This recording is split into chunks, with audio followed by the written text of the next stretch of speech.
ఇప్పుడు ఒక జాతీయ పార్టీ, ఒక ప్రాంతీయ పార్టీల మధ్యన ఒక తేడా ఉంటుంది. ప్రాంతీయ పార్టీలు వ్యక్తి పూజిత పార్టీలు, జాతీయ పార్టీ సైద్ధాంతిక పార్టీ. ప్లస్ దానికి వేచి చూసే ధోరణి ఉంటుంది. ఆవేశపడిపోయి అర్జెంటుగా లాగేసుకోవాలి, మింగేసుకోవాలి, ఎదిగేసుకోవాలి అనుకోదు. మహారాష్ట్రలో భారతీయ జనతా పార్టీ ఒకప్పుడు శివసేన బాలాసాహెబ్ థాకరే ఇచ్చిన 20-30 సీట్లతో పోటీ చేసింది.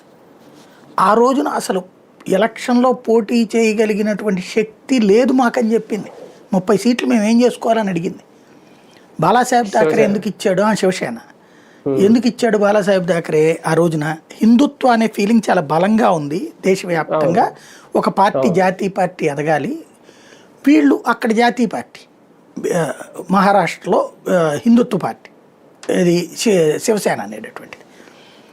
ఒక హిందూ పార్టీ ఇంకో హిందుత్వ పార్టీని పైకి తీసుకురావాలన్న ఉద్దేశంతో ఇచ్చాడు. అక్కడ ఇచ్చినప్పుడు తర్వాత ఏమైంది? ఆయన అదే పాయింట్ ఆఫ్ వ్యూలో ఉండుంటే శివసేన జాతీయ పార్టీ అయి ఉండేది. కానీ నువ్వు జాతీయ పార్టీ, హిందుత్వ అన్నది ఒక ఊరికి పరిమితం కాదు కదా, ఒక భాషకి పరిమితం కాదు కదా, అదొక ధర్మం. ఆ ధర్మ పరిరక్షణ అదొక ప్రత్యేకమైనటువంటి వ్యవస్థ. దాన్ని పక్కకి పోయి